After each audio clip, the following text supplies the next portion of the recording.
Assalamu alaikum. How are you, dears viewers and students? How are you? आज का हमारा topic है journal entries कैसे पास की जाती हैं, कैसे पोस्ट की जाती हैं। जो अकाउंटिंग की सबसे बेसिक चीज़ है वो है जर्नल एंट्रीज। जर्नल एंट्रीज को कैसे हम समझें, कैसे हम उन्हें पोस्ट करें, ये चीज़ आज आपको मैं एक छोटे से 6 से 7 एंट्रीज हैं उनके थ्रू बताना चाहता हूँ। आपका माइंड बन जाएगा कि कैसे होते हैं ये डेबिट एंड क्रेडिट के क्या रूल्स हैं।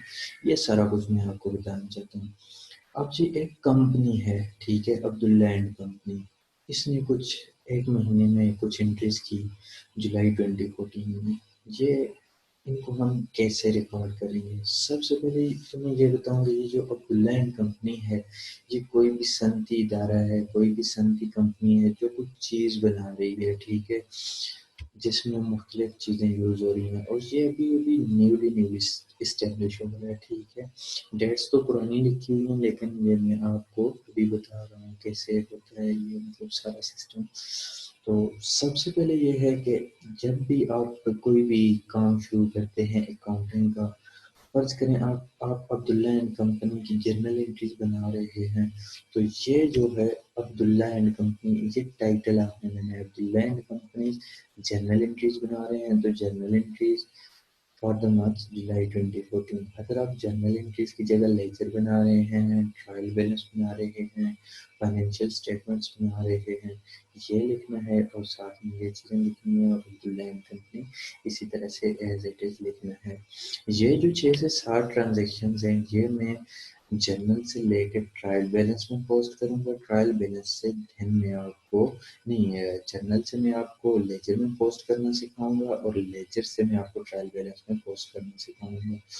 ट्रायल बैलेंस के बाद आती है फाइनेंशियल स्टेटमेंट्स। वो एक थोड़ा सा डिफिकल्ट प्रोसेस होगा। इनिशियल स्टेज पे एकदम नहीं समझ आती, लिहाजा हम ट्रायल बैलेंस तक रहेंगे कि ट्रायल बैलेंस तक आपको पूरा बताया जाएगा। सबसे पहले जी ये जो अब्दुल्ला साहब हैं ये बैंक अकाउंट में कुछ पैसे ट्रांसफ़र करते हैं। कंपनी का बैंक अकाउंट है ये या अब्दुल्ला के अपने नाम पे है, जिसमें भी ये कुछ कैपिटल मतलब जो सरमाया है वो लेके आ रहे हैं अपनी अब्दुल्ला एंड कंपनी को इस्टेब्लिश करने के लिए। अब bank account was debited with some cash of rupees 20 million. तो इसकी क्या एंट्री होगी? हम बैंक को डेबिट करेंगे, टू कैपिटल करेंगे, टू कैपिटल, ठीक है। मतलब बैंक में हमारे पैसे आए तो कैपिटल क्रेडिट हो गया, ठीक है। तो यहाँ पे हम डेबिट, एक साइड पे डेबिट लिखना चाहिए, लिखना होता है इसको आप ऐसे भी लिख सकते हैं, डेबिट और रुपीज लिख सकते हैं, या डी आर के आगे डॉट, इसका मतलब कि डेबिट होता है आगे रुपीज लिख सकते हैं, और क्रेडिट इस तरह लिख सकते हैं, आगे सी आर डॉट के आगे रुपीज लिख सकते हैं। अब जो चीज़ डेबिट हो रही है मतलब बैंक डेबिट हो रही है, पैसे बैंक में आ रहे हैं तो बैंक डेबिट हो रहा है, कैपिटल क्रेडिट हो रहा है। ये कितने से? 20 मिलियन से।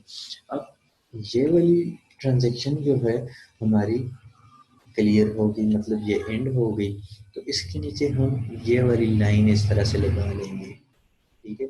इसका मतलब है कि ये जो एंट्री है इसके नीचे वाली इस एंट्री से कोई ताल्लुक नहीं है, और इन अमाउंट सबको आखिर में हम टोटल कर देते हैं। लिहाजा इनके नीचे ऐसा ना हो कि आप यहाँ तक ये लाइन ले आए, ये लाइन यहाँ से यहाँ तक ही लेके आनी है, ठीक है, यहाँ भी नहीं लेके जानी क्योंकि ये एक ही मंथ की एंट्रीज नीचे तक चलेंगी। अब जो हुआ यूँ है कि अब्दुल्ला साहब ने कोई प्रॉपर्टी परचेज की है, कितने की? 10 मिलियन की, जिसमें से उन्होंने 7,200,000 की लैंड ली है और बाकी जो 2800,000 है उनकी बिल्डिंग ली है। कैश पेमेंट उन्होंने कर दी है 3 मिलियन की, मतलब कि जो आप कह लें कि बयाना दे दिया है, ठीक है, ये डिपॉजिट दे दिया इनिशियल कि भाई ये लैंड और ये प्रॉपर्टी आपने किसी और को सेल नहीं करनी, ये पकड़े 3 मिलियन रुपए, बाकी के मैं आपको फलां फलां डेट्स में दूंगा। तो ये उन्होंने अपनी खरीदी प्रॉपर्टी, ठीक हो गया, 3 मिलियन का डिपॉजिट देके। वो हुआ क्या, ये लैंड इनके पास आ गई, डेबिट हो गया, बिल्डिंग आ गई, डेबिट हो गया, टू कैश मतलब कैश गया 3 मिलियन का, और बाकी जो बकाया पैसे बचते हैं this plus this minus days, तो ये बच जाता है 7 मिलियन। ये अकाउंट्स पेएबल होंगे, ठीक है। अब मैं यहाँ पे एक चीज़ भूल गया हूँ जो लाजमी करनी है, उसके लिए मैं अभी फॉर द टाइम बीइंग ये करता हूँ, इधर एक कॉलम एक्स्ट्रा ऐड करता हूँ, ठीक है।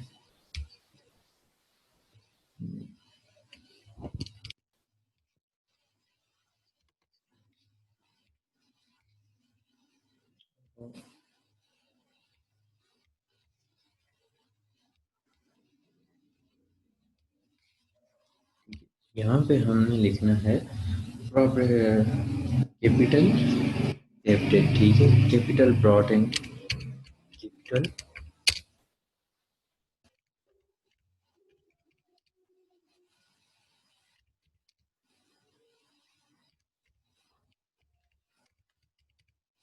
बिजनेस, ठीक है। इसके से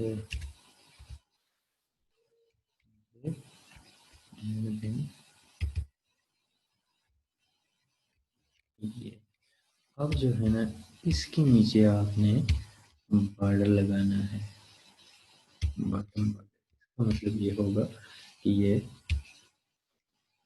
एंट्री कंप्लीट होगी। अब यहाँ पे क्या करना है, यहाँ पे भी इसी तरह से आपने डिस्क्रिप्शन देनी है कि ये एंट्री में हुआ क्या है। Property purchase,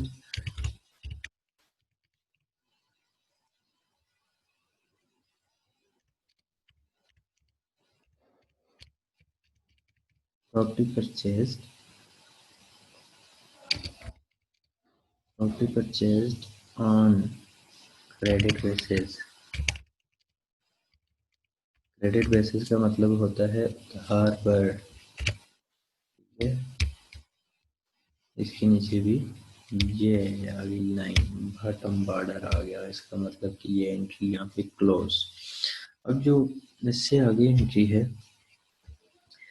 10 vans, 10 new vans purchased at the rate rupees 300,000 each from City Showroom Abdullah, paid rupees 600,000 in cash and agreed to pay 1 million by 31st July and remaining by 15th August, ठीक है। अब चूंकि हम ये जो entries कर रहे हैं ये जुलाई के मंथ्स की कर रहे हैं, जुलाई के मंथ की कर रहे हैं, तो हम जो ये अगस्त वाली ये बात कर रहे हैं ना, इसको हम नहीं छेड़ेंगे, इसको हम रहने देंगे, ठीक है, अभी फॉर द टाइम बीइंग के लिए। जब हम अगस्त के मंथ की एंट्रीज करेंगे तो इसको, ये जो रिमेनिंग अमाउंट है, इसको हम उधर लेके जाएंगे, ठीक हो गया। अब ये 10 न्यू वैन्स परचेज हुई हैं, कितनी, 10 न्यू वैन्स परचेज हुई हैं। तो ये वैन का कंपनी में आपको पता है हर चीज का अलग से अकाउंट होता है, अलग से अकाउंट होता है। ये कब की है जी, 5/7/2014, ठीक है। वैन्स डेबिट हो जाएंगी, कितने से हो जाएंगी जी, ये मैं आगे इधर कर देता हूँ। 10 वैन्स है, मल्टीप्लाई बाय कितनी होगी जी, 300,000 की एक होगी, ये टोटल बन जाते हैं जी 3 मिलियन, कितनी की, 3 मिलियन से ये डेबिट कर देंगे 3, ठीक हो गया। अब इसका जो है ना आगे, ये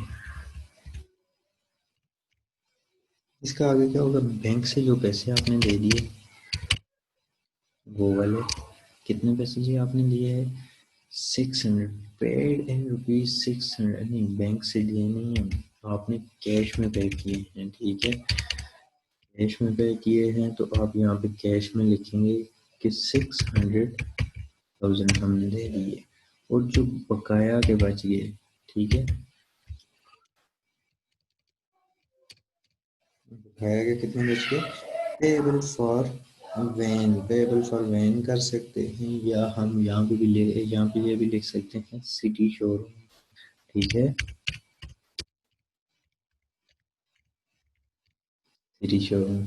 कितने हो गए जी, 2400,000।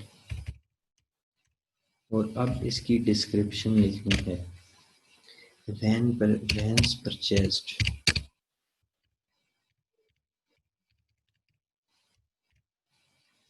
ठीक हो गया। और साथ ही आपने इसको बॉर्डर भी कर देना है, ठीक हो गया। Entry complete. अब जी नेक्स्ट एंट्री कब हो रही है?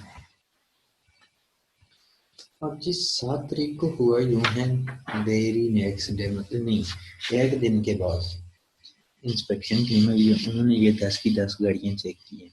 अब कंपनी में ये तो नहीं होता कि जैसी आए मर्जी है, खराब हो ठीक हो उनको रख दिया जाए और पैसे दे, नहीं, इंस्पेक्शन टीम होती है, इंस्पेक्शन टीम आई है, उसने सब गाड़ियों को चेक किया है, टेस्ट रन किया है हर किस्म से, कोई टायर पंचर नहीं होते, कोई और ब्रेक का इशू नहीं है, सीटें ठीक हैं, मतलब कंफर्टेबल है, किस टाइप की, जिस काम के लिए मंगाई है उस काम के लिए वो सूटेबल है कि नहीं है।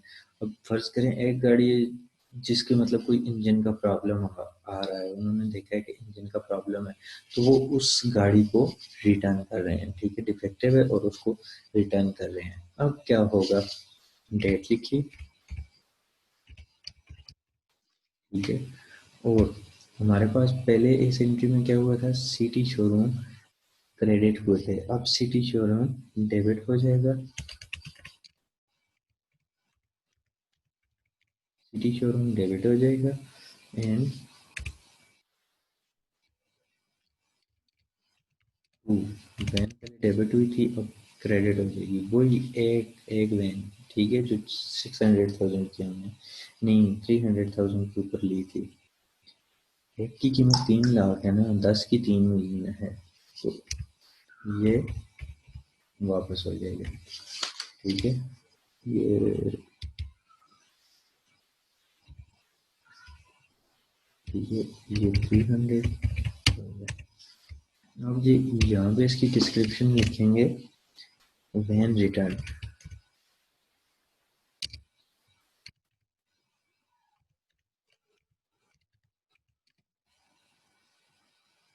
या यूँ भी लिख सकते हैं, डिफेक्टिव डिफेक्टिव वैन रिटर्न, जिसमें कोई डिफेक्ट आ गया है।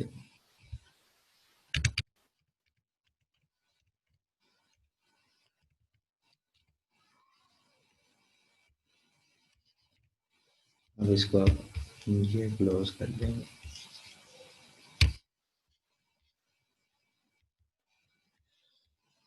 नेक्स्ट एंट्री क्या हो रही है, office equipment was purchased at 2400,000, payment through bank, ये भी बैंक के थ्रू पेमेंट हो रही है, ऊपर है कैश के थ्रू हुई थी ये वाली, अब ये बैंक के थ्रू हो रही है, तो इसको हम बैंक क्रेडिट करेंगे, ठीक है। डेट लिखी,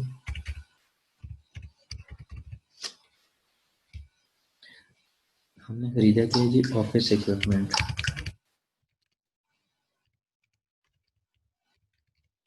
ऑफिस इक्विपमेंट डेबिट,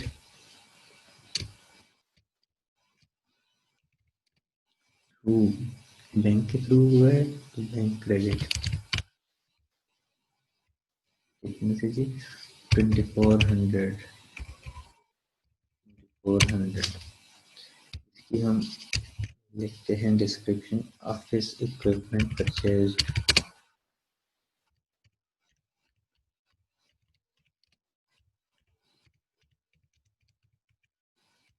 ये क्लोज,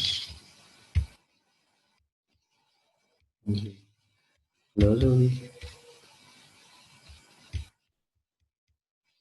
अब नेक्स्ट एंट्री 15th को हुई है, 15th of July, 15th of Abdullah signed an agreement with CNG station for supply of CNG and creditors for agreement. He issued a check of rupees 15,000 as security. अब अब्दुल्ला कोई ऐसी company जिसमें gas की ज़रूरत है, जिसमें कोई चीज़ बनती है तो गैस ज़रूरत होती है, बिजली ज़रूरत होती है, तो इसको गैस ज़रूरत है, सीएनजी ज़रूरत है, तो इसने एक सीएनजी स्टेशन के साथ एग्रीमेंट किया है और 15,000 सिक्योरिटी ली है, ठीक है। तो इसके हम सिक्योरिटी डिपॉजिट डेबिट कर देंगे,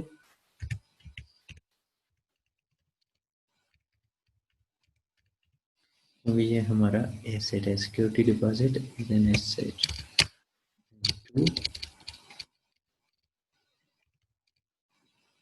बैंक, क्योंकि बैंक से हुआ है सिक्योरिटी। इस बार चेक चेक बैंक में से क्लियर होता है तो बैंक के थ्रू होगा। ठीक है, ये कितने का हुआ जी? 15,000।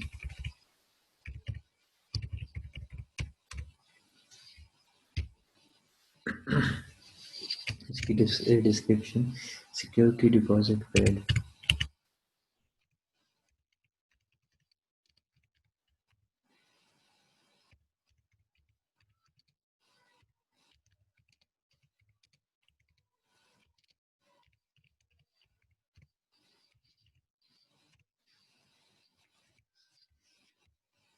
ये क्लोज।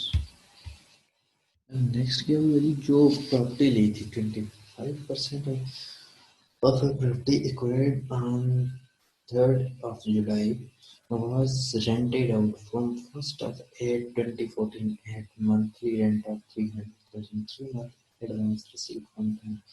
अब जो रेंट है वो तो आप जो अगस्त से रहा है, लेकिन अगस्त के महीने में वो हमने देनी है।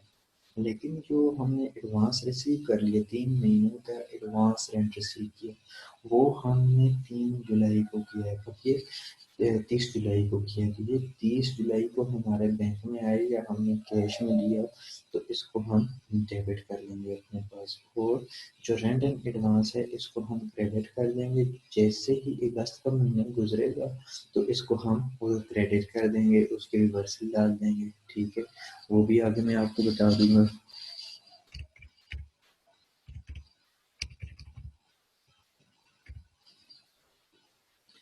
बैंक डेबिट पैसे आ रहे हैं कितने महीनों के जी? 30,000। एक महीने का मल्टीप्लाई बाय 3, तो ये बनेंगे जी 30,000, 90,000। And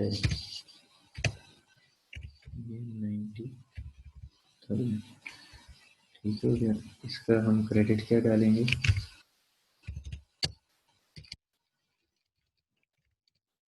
to rent in advance. ये एडवांस रेंट, एडवांस रेंट लिखें, एडवांस रेंट। ठीक हो गया। इसकी डिस्क्रिप्शन डालनी है, rent received in advance.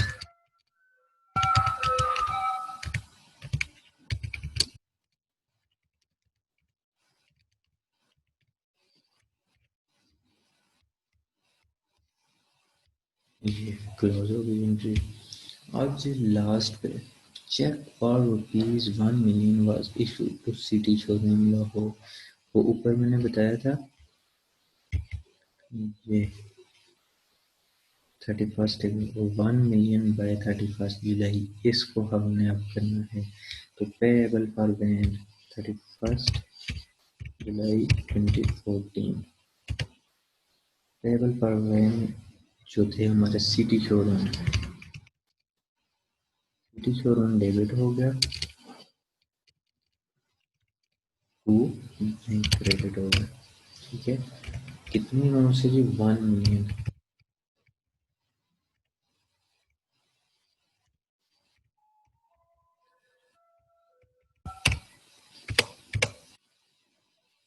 Payment of liability of bank.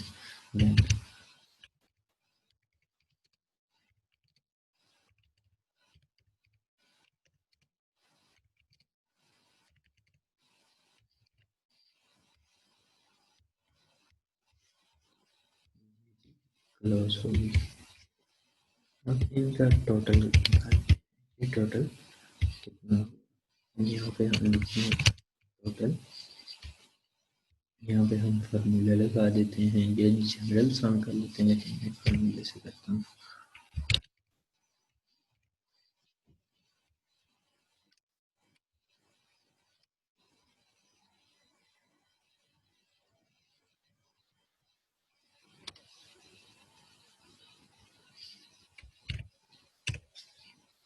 ये आ गया, हम इसका सम करते हैं ये।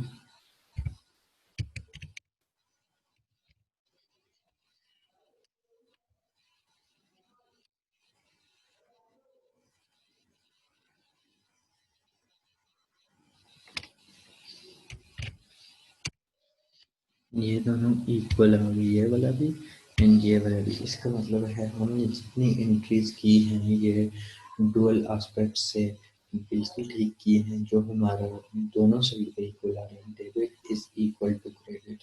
तो आज के लिए जनरल एंट्रीज काफ़ी हैं। जनरल एंट्रीज मैंने आपको समझा दी हैं आज के लिए। कल हम इंशाल्लाह इन ही एंट्रीज को, इसी टॉपिक को आगे हम लेजर में पोस्ट करेंगे। लेजर और ट्रायल बैलेंस में आपको इंशाल्लाह कल बनाना सिखाऊंगा। ओके जी, बाय, अल्लाह हाफिज़। किसी भी क्वेरी के लिए मेरा ये व्हाट्सएप नंबर है,